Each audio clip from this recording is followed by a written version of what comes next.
So I'm with Rose Gottemoeller, who is a really old friend of mine. We started off together at the RAND Corporation many decades ago, Exactly. But she has subsequently had a very distinguished career in national security affairs. She was the Deputy Secretary General of NATO. That was her last position before she came to CSAC, the Center for International Security and Cooperation here at Stanford's FSI. She had been in the State Department. What was your title there? I was the Undersecretary for Arms Control and Right. International Security. Okay, and then she'd been at other think tanks like IISS and Carnegie, right? Exactly. As well as RAND. RAND, yes. Yeah, so you've done the tour of all the major national security think tanks and then occupied positions of considerable authority. So the NATO Summit, the next NATO Summit is coming up in Vilnius in mid-July, and Ukraine is going to be one of the dominant topics of conversation. I wrote a piece a while ago arguing that Ukrainian membership in NATO was actually very necessary. The logic is pretty simple, that as long as Vladimir Putin is in power, any deal, a ceasefire or a purported peace agreement is really not going to be worth the paper it's written on, because he's just going to use the ceasefire to rearm and then start the war over again. And the history of Western guarantees to Ukraine have not been good. They were their security was supposedly guaranteed when they gave up nuclear weapons back in 94, and the Russians violated that and nobody came to their defense, and so you need something stronger like Article 5. And in fact, I would say that if there actually is going to be a stable ceasefire that emerges, in a way, NATO right now is saying that membership will come, but only after there's peace. But I would think that actually to negotiate a peace, you probably need membership. It's there's a chicken and egg problem there. So, Rose, what I would like you to do is two things. So let's start by just talking about the technical requirements for getting into NATO. What's the process that's involved, and how might Ukraine, follow in that process? And then after that, I want to talk about the politics of it, because that's the really complicated part. So, what do you have to do to get into NATO? We just got Finland in. Right. Well, that long introduction, Frank, excellent, and I was glad to hear your views, but it won't surprise you, I'm somewhat on the opposite side of this debate, so I'll be glad to fill you in on my views throughout our conversation today. But as a first order of business, talking about the process for joining NATO, it's actually a very kind of flexible process in many ways. For many years, Ukraine has been focused on getting the so-called Membership Action Plan, the MAP. But in actual fact, the MAP is not really necessary. We saw both Sweden and Finland rapidly on the track to NATO membership. Finland now already in. Sweden is still working with Turkey on its demands, because all NATO member states must agree to have a country enter into the alliance. But those two countries entered in with no map at all. So it's a very flexible process, and I actually think it's rather clever in the run-up to this summit meeting that now the NATO member states are saying, well, let's just skip the map stage for Ukraine. And that is to me, it's a very sharp and clear signal that Ukraine is on a fast track to NATO membership. It's not going to have this map barrier placed in front of it. Bosnia and Herzegovina has had a map for many, many years, but it has turned into more of a barrier for NATO membership. There's a number of other factors in Bosnia and Herzegovina, including the effort of the Republika Srpska to split off from Bosnia and Herzegovina. But nevertheless, map in that case has been a bit of a stumbling block rather than an aid to rapid membership for that country. So I think that actually the signals coming out of NATO are good with regard to Ukrainian membership in the alliance. Okay, so let's then switch over to talking about the politics. So membership, as we've seen, requires consensus among all 31 members now. Right. I hope 32 soon when Sweden gets in. But Turkey's been blocking Sweden, and it's able to do that simply on its own. Right. And obviously there are a number of countries that might want to block Ukraine from getting in, but that includes some of the big ones as well. So let's discuss, who's in favor, who's opposed, and, Right. and how might that politics work out? Yeah, well, let me just say one more word about Sweden's process, because it's been not only Turkey, but it's been Hungary as well. And Orban in Budapest has seemingly wanted to stand in the way. I was heartened to note that ratification for Ukraine's entry into NATO is now on the agenda for the Hungarian parliament in the first week of July. So I think that blockage may fall away. I'm hopeful of it. And in all of these cases, I want to convey that it's a process of not necessarily planting a flag and standing in opposition very clearly, but a kind of negotiating process toward consensus. Erdogan's made it a big deal. They're great negotiators, the Turks, so he's made it a big deal. But normally what would happen is a slow consensus building process among the members of the NATO alliance. And I think that is going on even now in the way that the allies are relating to Ukraine. And the discourse has changed inside NATO about Ukraine's membership. I think for a long time it was basically no way, despite the fact in Bucharest in 2008, all NATO countries agreed that eventually Ukraine and Georgia would become members of NATO. But I think it was clear in my time at NATO 2016 to 2019, it was kind of no way this is going to happen, maybe even in our lifetime. Yeah. But I think that discourse has entirely changed with regard to Ukraine. Well, I mean, especially after 2014, when there's an active war going on, nobody's going to let Ukraine in when there's fighting that would involve NATO almost automatically, right? So that was a pretty, reasonable position for NATO members to take.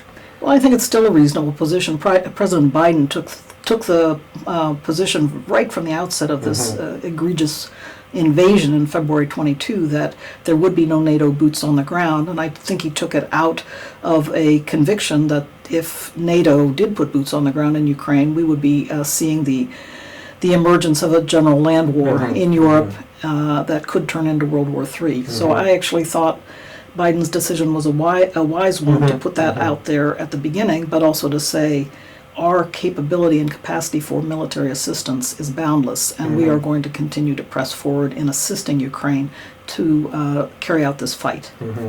But what about France and Germany? I mean, currently, what is their position on Ukraine?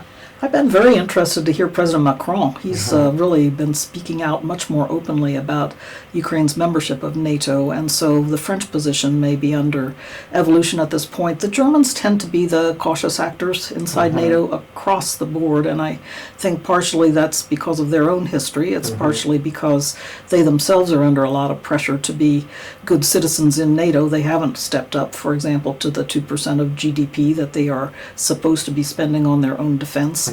Although they seem to be trying to push in that direction now. But the result of their efforts to be, on the one hand, a good citizen, on the other hand, not in some way to call up the ghosts of the past, mean that they tend to be rather conservative inside NATO.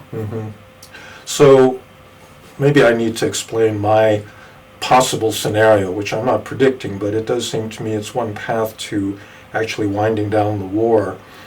So clearly, if this fighting in Kherson and Zaporizhia Oblast is continuing, Ukraine is not going to get into NATO, and President Biden's initial position is correct. And I think that the way that might change is if the offensive, the counteroffensive, actually succeeds in breaking the land bridge.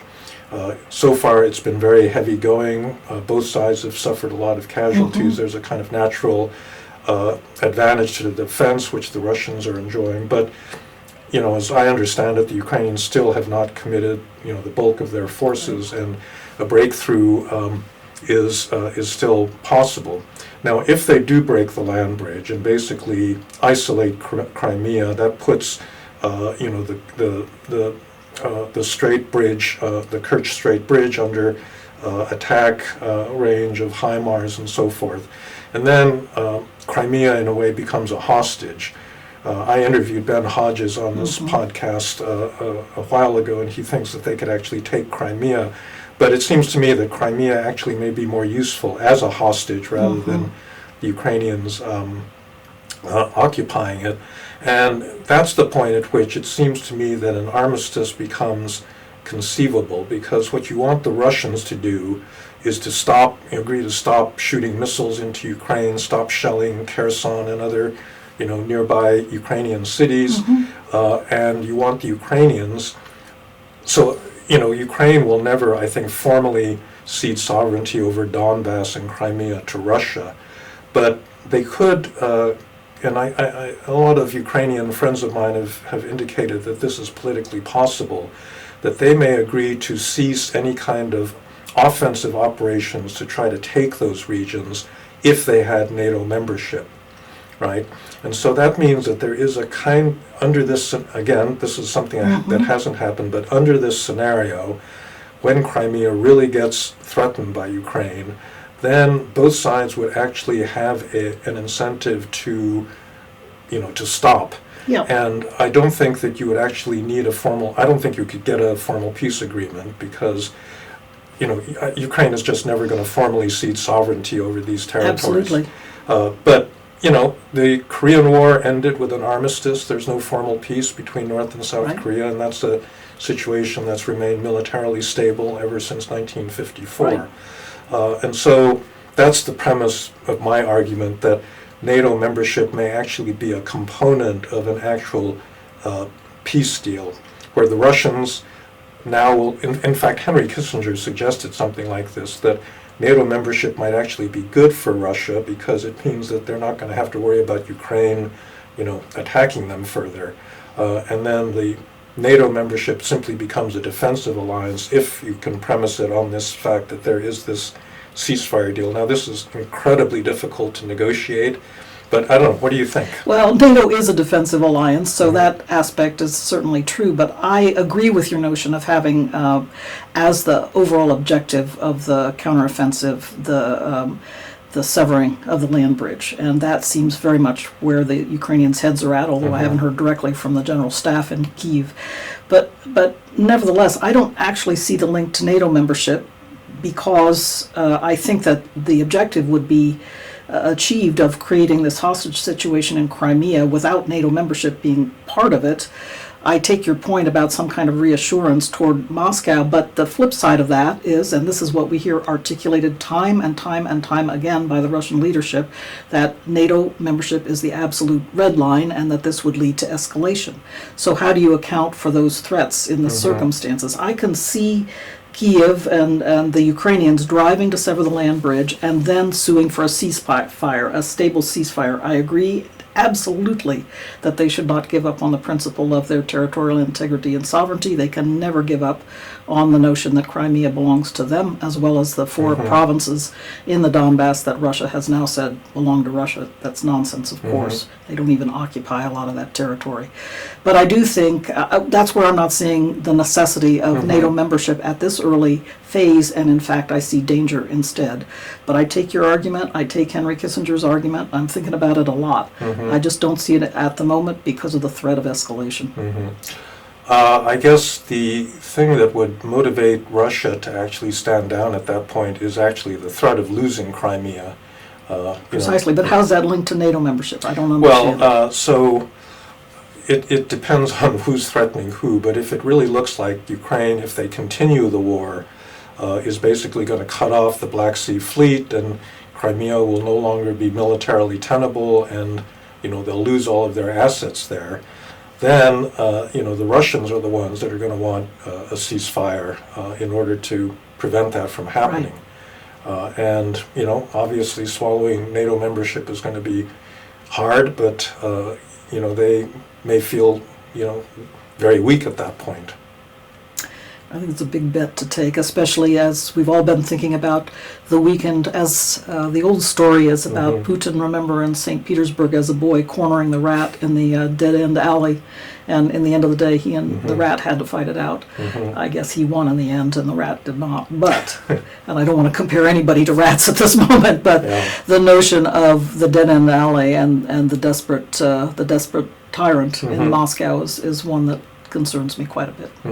Okay, well, let's talk about whether there are security guarantees for the long term short of NATO membership, because there's been a lot. I mean, I believe there's an Atlantic Council study that talked about this sort of thing. What do you think of any of these alternatives? I mean, are there ways of really guaranteeing Ukraine's long-term security that don't involve Article 5? Right. Well, first of all, I wanted to back up a bit again to your introduction and the notion that somehow in 1994 we had extended security guarantees to Ukraine. We had not.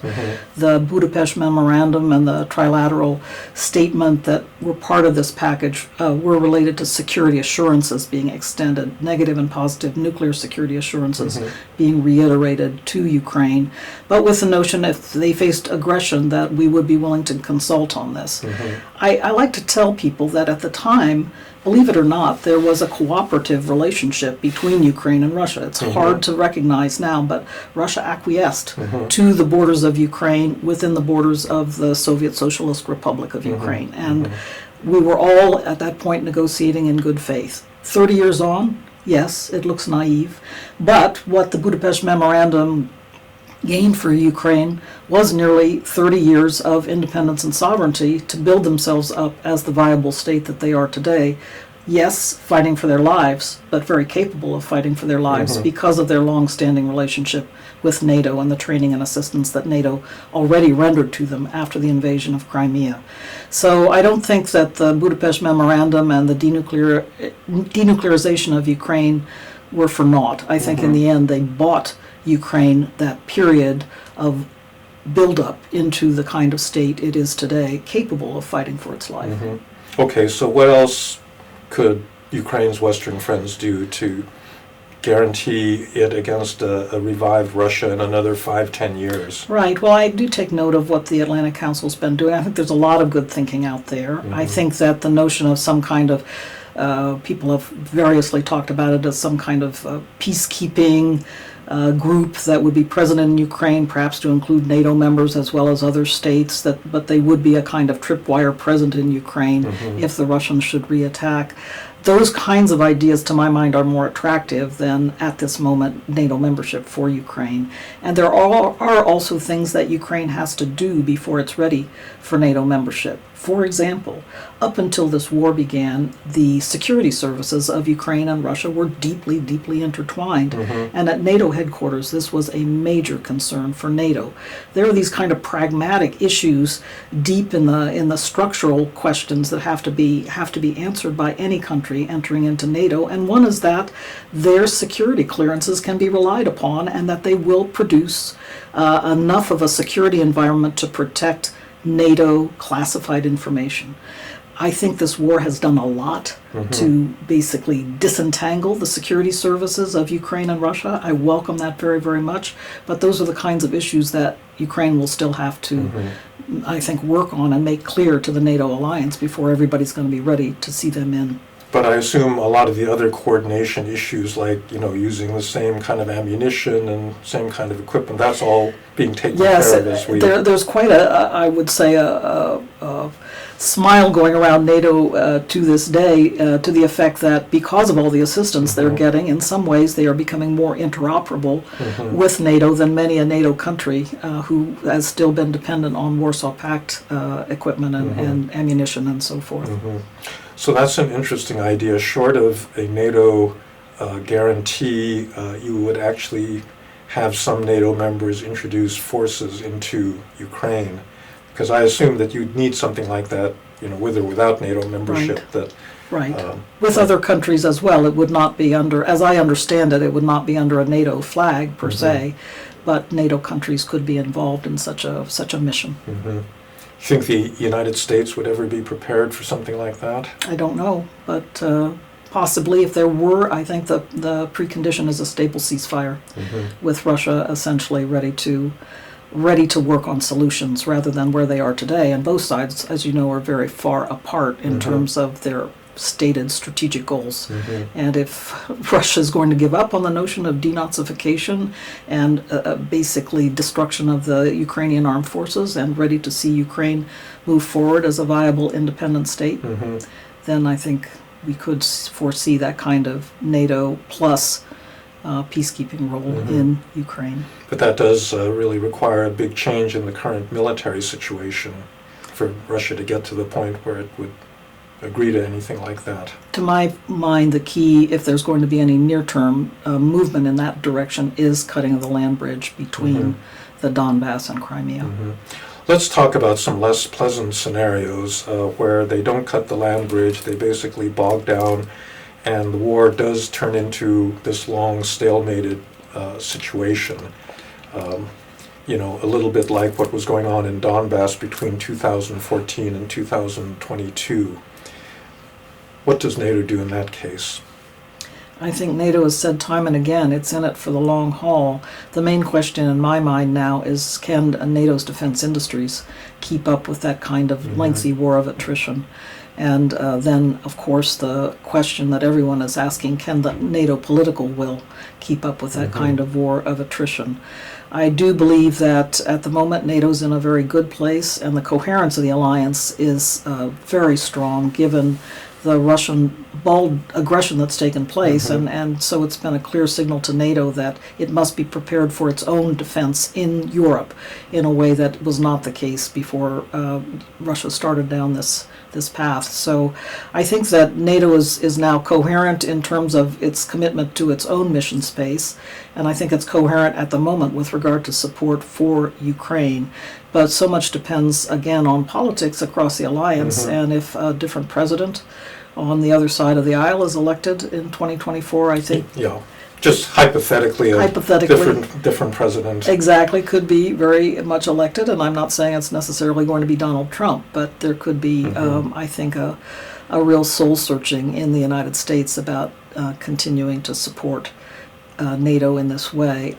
I will say, though, frankly, I take heart from the way that there has been bipartisan support for NATO in the U.S. Congress.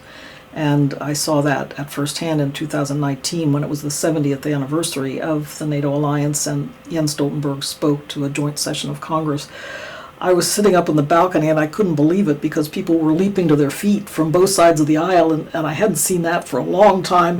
When you watch the State of the Union, depending on who's in the White House, it's either the Republican or the Democratic side of the aisle, but not both leaping up at once. So I took that as a strong signal of bipartisan support for NATO.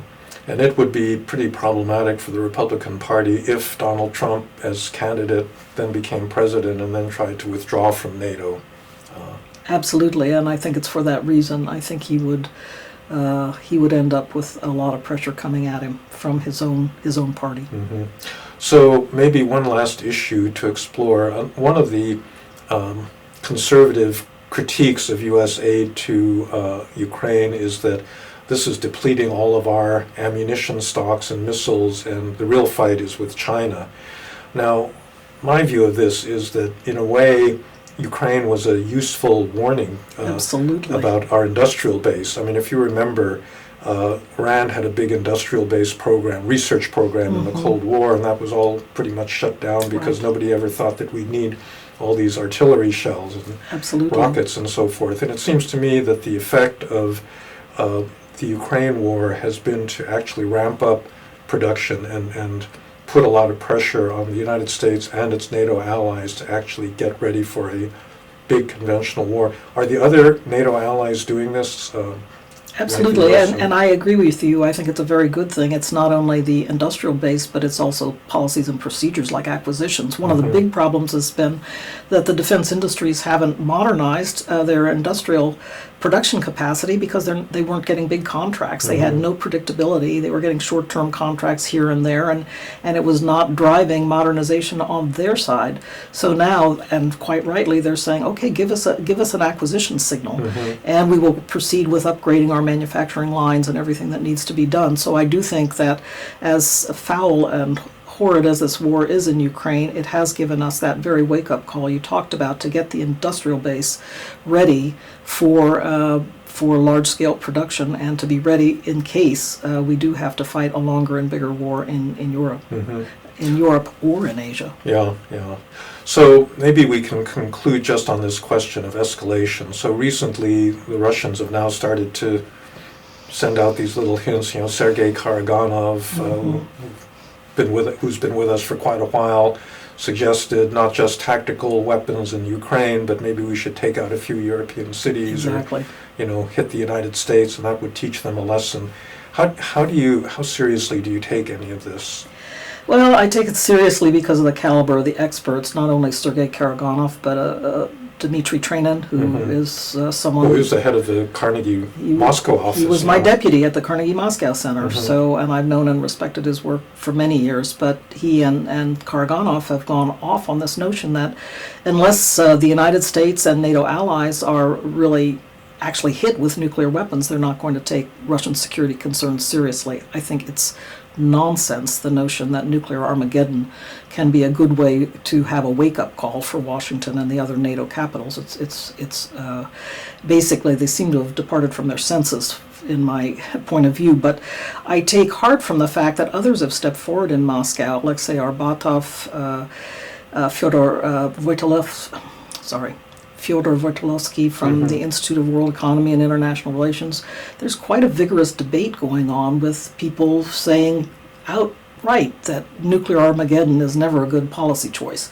So I take heart from that vigorous debate. I do think that there's been some temptation in the Kremlin by Vladimir Putin himself. In 2018, he said, "What is the world worth if Russia is not still in it?" So the notion that Russian dismemberment could produce, again, that result of Russia taking everybody out with them. I think, again, that is a foolish notion. Nobody's looking for Russian dismemberment at this moment, but they do want Russia to return its troops back to Russia. Okay. Well, it's one of those situations we have to take this seriously because of the stakes that are involved. On the other hand, you don't want to simply be completely self-deterred because, couple of experts, speculate like this. So it's a pretty tricky period that we're in right now. It is, but I've been impressed that the Biden administration has kept up with firm and clear deterrence messages and taken steps like ensuring that the NATO nuclear exercises and training that always take place in October went forward as planned last fall. That kind of steady deterrence messaging, I think, is very important at this point, and the Biden administration and the rest of NATO seems to be intent on that steadiness. Okay, Rose, well, thank you very much. We'll look forward to see what the actual results of the Vilnius Summit are, so thanks for talking to me, and maybe we'll have to do it again as in the aftermath. In the aftermath, right. Sounds good. Okay, Thanks. Thanks.